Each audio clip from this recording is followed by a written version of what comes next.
Hi there and welcome to this week's edition of Top End Track Talk. I'm Andrew O'Toole and today we'll be previewing this coming Saturday's meeting here from Fatty Bay, which will be the 22nd of June.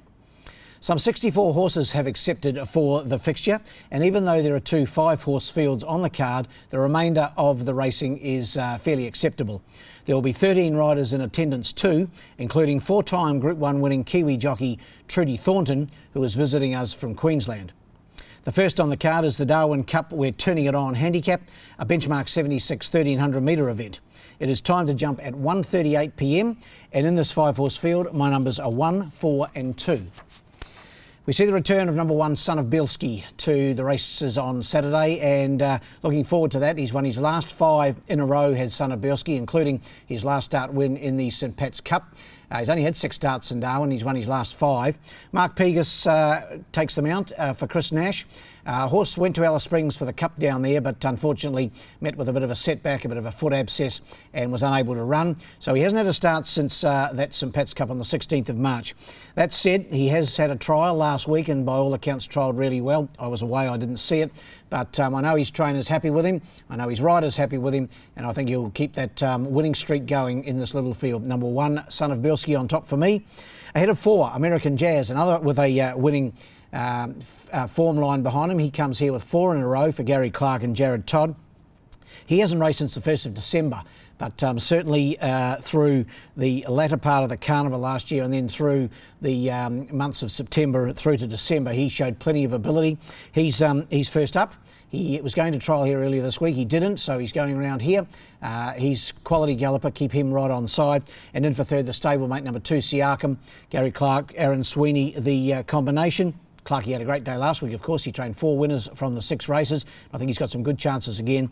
And Siakam, last race just 7 days ago, behind Spaceship, who looks very, very smart. And in this small field, he can't be left out either. So numbers in the first, they are 1, 4 and 2. We go to the second. This is the 3-year-old event, the Sportsbet Gala Ball, August the 3rd, Trobus 3-year-old handicap. And of course, the winner of this 1300 metre event is ballot exempt from the Guineas in a fortnight's time. $75,000 up for grab in the Guineas. My numbers here are 6, 2 and 3. Going here with number 6, Startin, created a very big impression for trainer Kerry Petrick and Paul Denton when he won here a fortnight ago on the 8th of June. That was over 1,200 metres in similar grade, 3-year-old company. He looks really smart.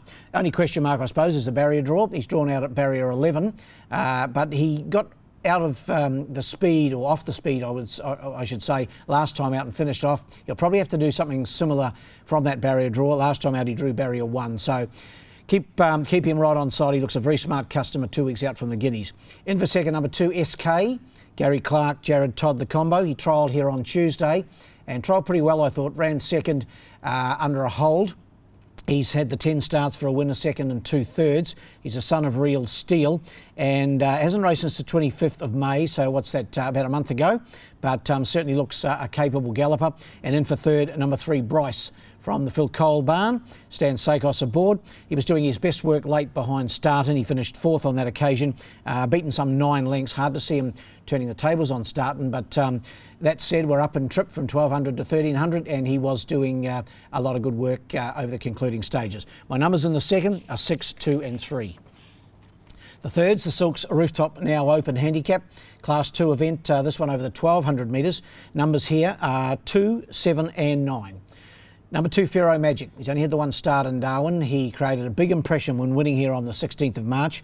Jared Todd rode on that occasion. He's on again. Gary Clark trains. This horse formerly trained by Anthony Cummings. He's only had the 7 starts for 2 wins and a 2nd placing, and he just created that really good impression last time out. He's had 2 wins from 2 starts first up, so he goes well in a fresh state, and I think he'll be winning this number 2, Pharaoh Magic, despite the wide draw of 12. That is something to just bear in mind. He has drawn the outside gate. In for second, number 7, Scudetto. Stan Sakos for Heather Lehman. Heather had a good day last week with a win in the second. This horse ran second on the 8th of June behind She Can Mix It, and he's a 3-year-old, is Scudetto, and I think should be improved by that first up run on the track. And in for third, we go to number 9, Kirakat. I'm going to give him one more chance. Paul Denton goes aboard. Paul rode a couple in Alice Springs last Sunday. Takes them out here for Jason Manning. Has a bit of a habit, Kirakat, or a nasty habit of missing the jump. Hopefully Paul can get this horse out and running, because she's certainly got ability, this 5-year-old mare, and I've got her in the mix to run third. Numbers in race 3 are 2, 7 and 9. We go to the fourth. It's the Territory Punter of the Year on July 27 handicap. This over 1,100 metres for the 0 to 58 gallopers. Numbers here are 1, 3 and 8. Captain George on top for me. Clark and Todd again. They could be in for another big day, the boys. As I mentioned, 4 last week. Jared rode 3 and Aaron Sweeney rode 1 for Gary. Captain George, last 2 runs have been very good in 0 to 70 grade, and then a benchmark 54 last time out. Finished second on both occasions. He's back to a 58. He's drawn about the middle of the line and barrier 6. And I think he'll be too good for this lot. Number 1, Captain George.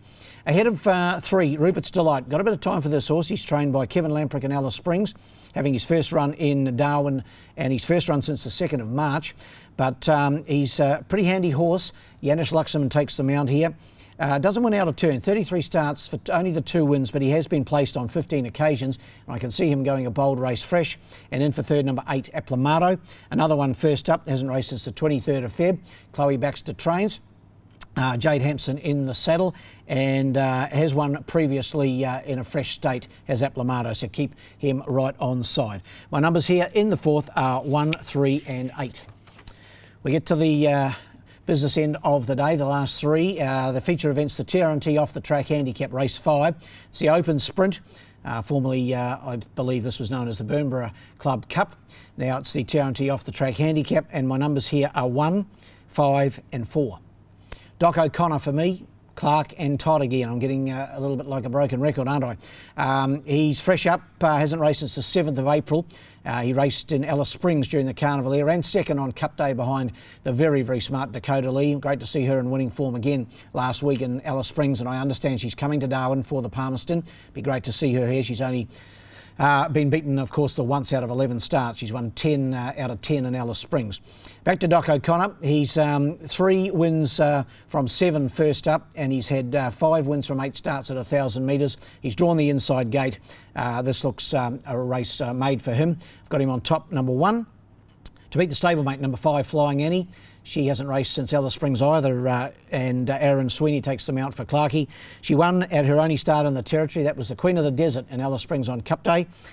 Beat Starlight Rebel on that occasion. She did a good job too. I think she's a pretty smart mare. First up here, we'll put her in to run second. And in for third, the Alice Springs Visitor, number 4, Red Wraith, trained by Paul Gardner, having his first Darwin start. Sonia Logan, as normal, takes them out here. And he's the last start winner on the 1st of June in the Red Centre. We'll see if he can translate that form to the top end. Numbers in the 5th are 1, 5 and 4. We go to the first of our 2 miles on the day. This is race 60, Ladies' Day luncheon on the 17th of July handicap. This for the 0 to 64 milers. If a 3-year-old happens to win this, they are exempt from the Guineas ballot in a fortnight. There's only the one 3-year-old engaged here, and that's number 6, Better Not Fuss, the winner of the Alice Springs Guineas. But my numbers here are 7, 2 and 5. Going here with number 7, Tiara Jewel, Clark and Todd again. They could be in for a roiler, or I could put the kiss of death right on them. Last start winner of the mare on the 25th of May.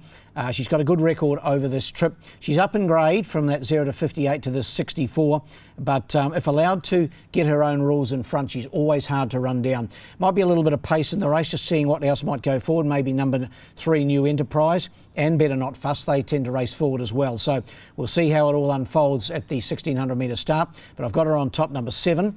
To beat 2, Command King, second in the Tennant Creek Cup 2 starts ago for Angela Forster.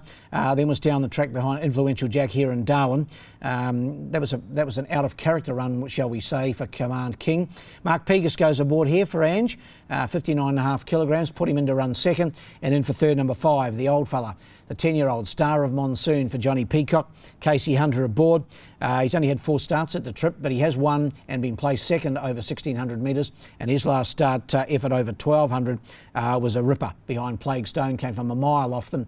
And as long as he turns up in his best form, the 10-year-old, I think he's a big chance of running the money. Numbers in race 6 are 7, 2 and 5. At the last, the Ladbrokes NT Derby Day on the 20th of July handicap. This also over 1600, and this for the 0 to 58 gallopers. Similarly, if a 3-year-old happens to win, this is exempt from the ballot for the guineas in a fortnight. There's a handful of them, and we've got a couple of them right in the mix. But my numbers here are 5, 7 and 2. Going here with number 5, Qualis, backing up from last week. Sheila Arnold trains, Mark Pegas aboard. He's won 4 times over a mile. He's had the 8 wins from 30 starts during his career, Qualis. He raced here just last week and he finished 5th, but got a long way back, finished off really well. That was 1,200 metres up to the mile. Sheila and Keith wouldn't be lining him up if they weren't happy with him, and I think he'll take a lot of beating in the last, Qualis, number 5. Ahead of one of the 3-year-olds, number 7, Rhesus.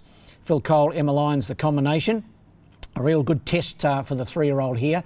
But Phil Cole did it last year. He won a maiden with Tub Thumper. Then he went to this race and she won, and then she went on and won the guineas. So bit of a line through Tub Thumper here with Rhesus. He was very good winning his maiden here on the 8th of June. So Coley going down that tried and trusted line that he did last year. So keep an eye on Rhesus. Got it in for 2nd, and in for 3rd, number 2, Kiefer. Janis Luxemon for Kevin Lamprick. He was really good winning here over 1,200 metres on the 25th of May. His first go at 1,600 metres, but he has won at 1,400 before, and his run to win here last time was super, so keep him safe as well. So my numbers in the last are 5, 7 and 2. Best bet on the day is in race 3, number 2, Pharaoh Magic. Even despite the wide draw, I think he'll be winning. Race 3, number 2, Pharaoh Magic. While the best rough is in race 4, number 6, Queen in the North. Race 4, number 6, Queen in the North. Well, that wraps up this edition of Top End Track Talk. We'll be back again next week for Carnival Day 0, better known as Rowant Day. The fields will only get bigger and better as we move into the carnival itself, with day 1 just a week later. So make sure you tune in again next week. And until then, good luck and good punting.